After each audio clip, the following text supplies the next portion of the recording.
Hello everyone, welcome to the channel. So today in this video I am going to review sociology optional notes. तो ये जो है Mohapatra sir का sociology का class notes है जो कि हैंड रिटन फॉर्म में है।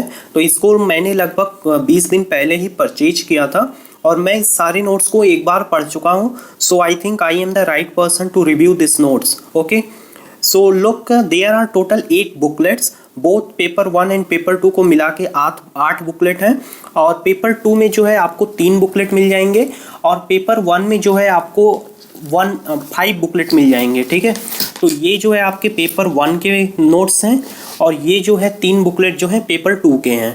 ठीक है, सो नाउ लेट्स सी कि क्या क्या है। तो देखो पेपर 1 में सबसे पहले आपको यहाँ पे जो पहला बुकलेट है सोशल स्ट्रैटिफिकेशन का है।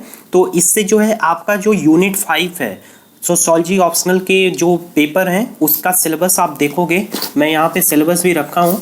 तो यहाँ पे जो 5th यूनिट है सोशल स्ट्रैटिफिकेशन एंड मोबिलिटी का, इसमें आप देखोगे 4 टॉपिक हैं। ठीक है, और उसके अंदर जो है कई सब टॉपिक हैं। तो ये सारे जो हैं इसमें कवर हैं सोशल स्ट्रैटिफिकेशन में। ठीक है, तो आप इस नोट्स को देख लो। आप वीडियो पॉज करके अगर पढ़ना चाहो तो पढ़ भी सकते हो। ठीक है, सो ये नोट्स काफ़ी अच्छे हैं और इनकी हैंड राइटिंग जो है काफ़ी लेजिबल है। ठीक है, और हैंड राइटिंग ब्यूटीफुल भी है। ठीक है, सो यू कैन लुक। तो इसमें आपके जो सारे यूनिट 5 है ना वो सारे कवर हो जाएंगे। एक एक सब टॉपिक जो है इसमें अच्छे से कवर किया गया है। नाउ दूसरी जो नोट्स है इसमें आपका जो सोशोलॉजिकल थिंकर पार्ट है उसमें इमाइल दरखेम जो थिंकर हैं उनको कवर किया गया है। आपने अगर सिलेबस देखा हो तो वहाँ पे आपको टोटल 6 थिंकर मिलते हैं, तो उसमें से एक थिंकर इस बुकलेट में कवर है। और जो यूनिट 2 है आपका जो science scientific method and critic, तो वो भी इसमें कवर है। ठीक है, नाउ यू कैन सी। ठीक है, तो ये नोट्स हैं। तो मैं एक एक बुकलेट को आपको ओपन करके दिखा देता हूं कि उसमें कौन कौन से टॉपिक कवर किए गए हैं। नाउ ये 3rd बुकलेट है जिसमें कार्ल मार्क्स को कवर किया गया है, आप देख सकते हो। ठीक है, तो राइटिंग इसकी काफ़ी अच्छी है। This one is the 4th booklet. 4th booklet में जो रिमेनिंग 4 थिंकर हैं Max Weber, Talcott Parson, R K. Merton, G H. Mead, इनको कवर किया गया है। ठीक है, तो हैंड राइटिंग इसकी काफ़ी अच्छी है, आपको हैंड राइटिंग में कोई इशू नहीं आएगा। अभी मैं लास्ट में आपको बताऊंगा, इसका रिव्यू दूंगा कि पढ़ने के बाद मुझे फील क्या हुआ और क्वेश्चन जो है कैसे इससे सॉल्व हो जाएंगे या नहीं। ठीक है, आप ये देख लो, इसमें जो है यूनिट 1 को कवर किया गया है। ठीक है, ये 5 बुकलेट थे पेपर 1 के लिए। अब ये पेपर 2 के लिए है। पेपर 2 में देखो इसमें जो है एग्रेरियन सोशल स्ट्रक्चर और इंडस्ट्रियल और मिडिल क्लास स्ट्रक्चर, ये सारे इसमें कवर किए गए हैं। ठीक है, ये पेपर 2 का टॉपिक है। ये बहुत पतली बुकलेट है, तो इसमें एक ही यूनिट है, जो छोटी सी यूनिट है उसको कवर किया गया है। नाउ नेक्स्ट बुकलेट में आप देख सकते हो इसकी थिकनेस ये काफ़ी मोटी है। तो इसमें जो है यूनिट 1, आपके यूनिट 1 में जो 3 इंडियन थिंकर हैं जैसे जी.एस. घुरे, एम.एन. श्रीनिवास एंड ए.आर. देसाई, तो उसको कवर किया गया है। ठीक है, और उसका जो बी पार्ट है social background of Indian nationalism, वो भी इसमें कवर है। Now this one is the last booklet. तो इसमें जो है आपके कुछ पेपर 1 कुछ पेपर 2 के टॉपिक कवर हैं। पेपर 1 में जैसे यूनिट 3 में आपको पता है रिसर्च मेथोडोलॉजी आता है, तो ये कवर है। एंड यूनिट 5 के कुछ चैप्टर कवर हैं जैसे इंट्रोडक्शन टू स्ट्रैटिफिकेशन। एंड फिर पेपर 2 के आपके population dynamics, politics and society. आपको पता होगा कि politics and society is a common unit जो कि पेपर 2 में भी है और पेपर 1 में भी है। ठीक है, and unit 10 social change and then unit 8 religion and society. Religion and society भी एक कॉमन चैप्टर्स है, अगर आपने सिलेबस देखा होगा तो आपको पता होगा। ठीक है, तो ये तो हो गई नोट्स की बात। तो नोट्स काफ़ी अच्छे हैं। ठीक है, और यहाँ पे ये जो है टोटल 8 बुकलेट हैं और मैंने इसको स्पाइरल फॉर्म में बाई किया था। ठीक है, तो ये मेरे को टोटल जो है 850 रुपीज़ के पड़े हैं। ठीक है, तो अगर आप जो है नोट्स बाई कर रहे हो तो कोई भी क्लास नोट्स बाई करने से पहले आप उसकी हैंड राइटिंग चेक कर लेना, क्योंकि मार्केट में जो है बहुत सारे हैंड राइटिंग ऐसे लिखे होते हैं जो कि आप पढ़ ही नहीं सकते, तो इंटरेस्ट भी ख़त्म हो जाता है। ठीक है, अब इस बुक को पढ़ने के बाद, ये जो सारे नोट्स हैं इनको पढ़ने के बाद मुझे क्या लगा, क्योंकि ये बुकलेट मैंने जो है 15 डे में कवर कर लिया था, क्योंकि इसके पहले मैं जो है फाउंडेशन कोर्स कर चुका हूँ, उसके बाद मैंने fundamental of sociology and applied sociology का भी बुक पढ़ चुका हूँ जो कि विकास रंजन सर के द्वारा लिखी गई है। अपार्ट फ्रॉम दिस मैंने इग्नू के भी कुछ बुकलेट पढ़े हैं। तो मेरी जो है अंडरस्टैंडिंग पहले से ही डेवलप थी, तो मुझे इस बुक को पढ़ने में काफ़ी टाइम नहीं लगा, ठीक है। लेकिन अगर आप एक बिगिनर हो और आप इनिशियल पढ़ रहे हो तो आपको नियर अबाउट 2 मंथ कम से कम लग जाएंगे इस बुक को पढ़ने में और अंडरस्टैंड करने में, ठीक है।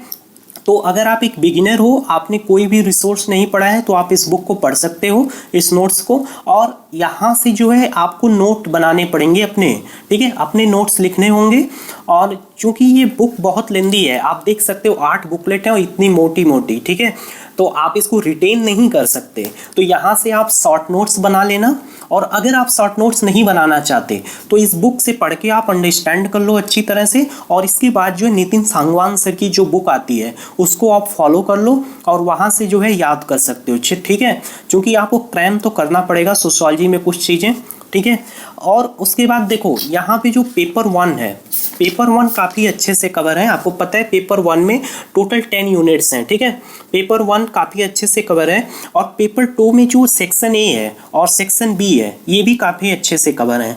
लेकिन जो मुझे फील हुआ जो सेक्शन सी है ना, इसमें जो है करंट का अपडेट नहीं है। क्योंकि आपको पता होगा कि सेक्शन सी में बहुत सारे बच्चे बोलते हैं और इनिशियली हमें भी ऐसा फील हुआ था कि ये लाइक जीएस सब्जेक्ट है, ठीक है, सेक्शन सी में। लेकिन ऐसा नहीं है। सेक्शन सी में जो है आप थ्योरेटिकल जो पर्सपेक्टिव है उससे एक्सप्लेन करना, बाकी जो आप जनरल स्टडीज में पढ़ोगे करंट अफेयर्स, वहाँ से जो है करंट अफेयर्स को यहाँ पे भी यूज कर सकते हो। क्योंकि आप टॉपिक देखना जैसे इंडस्ट्रियलाइजेशन, यहाँ पे भी है बॉन्डेज लेबर, माइग्रेशन, तो ये सारे हम GS1 में भी पढ़ते हैं और GS2 के सोशल जस्टिस में भी पढ़ते हैं, ठीक है। तो वहाँ का करंट अफेयर्स यहाँ यूज कर सकते हो। बाकी ये आंसर जो है सोशोलॉजिकल पर्सपेक्टिव से लिखना रहता है, ठीक है। तो अगर आपने सोशोलॉजिकल पर्सपेक्टिव अच्छे से पढ़ा है तो किसी भी टॉपिक को एक्सप्लेन करने में प्रॉब्लम नहीं आएगी। फॉर एग्जांपल अगर ग्रीन रेवोल्यूशन पूछा है तो ग्रीन रेवोल्यूशन एक जीएस जनरल स्टडीज पर्सपेक्टिव से लिखोगे तो उसका आंसर अलग होगा। लेकिन अगर आप सोशोलॉजिकल पर्सपेक्टिव से एक्सप्लेन कर रहे हो, for example what functionalist think about green revolution, ठीक है, what conflict perspective think about green revolution, ठीक है, what positivist think about green revolution, what post modernist says about green revolution, तो अगर ऐसे पर्सपेक्टिव से आप एक्सप्लेन करोगे और अपना करंट ओरिएंटेशन उसमें डाल दोगे तो ये आंसर सोशोलॉजिकल बन जाएगा, ठीक है। तो इस नोट्स में एक ही ड्रॉबैक लगी कि आपको जो ये सी वाला सेक्शन है ना, सी सेक्शन में जो भी 7 टॉपिक हैं ये काफ़ी अच्छे से एक्सप्लेन नहीं है। और ये इस नोट्स की नहीं, ये बहुत सारे बुक्स में या बहुत सारे नोट्स में अच्छे से नहीं दिया होता। इसका रीज़न यही है कि ये करंट ओरिएंटेड टॉपिक है, तो इसमें जो है स्टैटिक पार्ट आप कवर कर लेना और करंट का पार्ट जो है ऐड कर लेना, ठीक है। बाकी इस बुक में मुझे कोई भी कमियां नहीं दिखी और, ठीक है। तो ये काफ़ी अच्छे नोट्स हैं, काफ़ी अच्छे बुक्स हैं, ठीक है। महापात्रा सर एक प्रोफेसर हैं तो आखिर में उनके लिए तो कुछ कह नहीं सकते, उन्होंने काफ़ी अच्छे तरीके से पढ़ाया है क्लास में, ठीक है। और बाकी ये देख लो, ये जो है सोशोलॉजी का प्रीवियस ईयर्स का क्वेश्चन पेपर है टॉपिक वाइज, तो ये आप बाई कर ही लेना, हमेशा इसको टेबल पे रखना जब आप प्रिपरेशन कर रहे हो, ठीक है। तो आई होप आपको ये वीडियो समझ में आ गया होगा कि इस बुक को लेना चाहिए आपको या नहीं। So if you want two by you can buy, but आप बाई करने से पहले हैंड राइटिंग देख लेना, ठीक है। अदरवाइज अगर राइटिंग खराब हो और इतने सारे बुकलेट हो तो पढ़ने में बहुत सारी प्रॉब्लम आ जाएगी, okay. So thank you so much. If you find this video useful, you can subscribe to the channel. और अगर आप किसी और नोट्स के बारे में जानना चाहते हो तो कमेंट करके बता सकते हो और मैं उस बुक को रिव्यू कर दूंगा, ठीक है, कोई भी बुक हो या नोट्स हो, ठीक।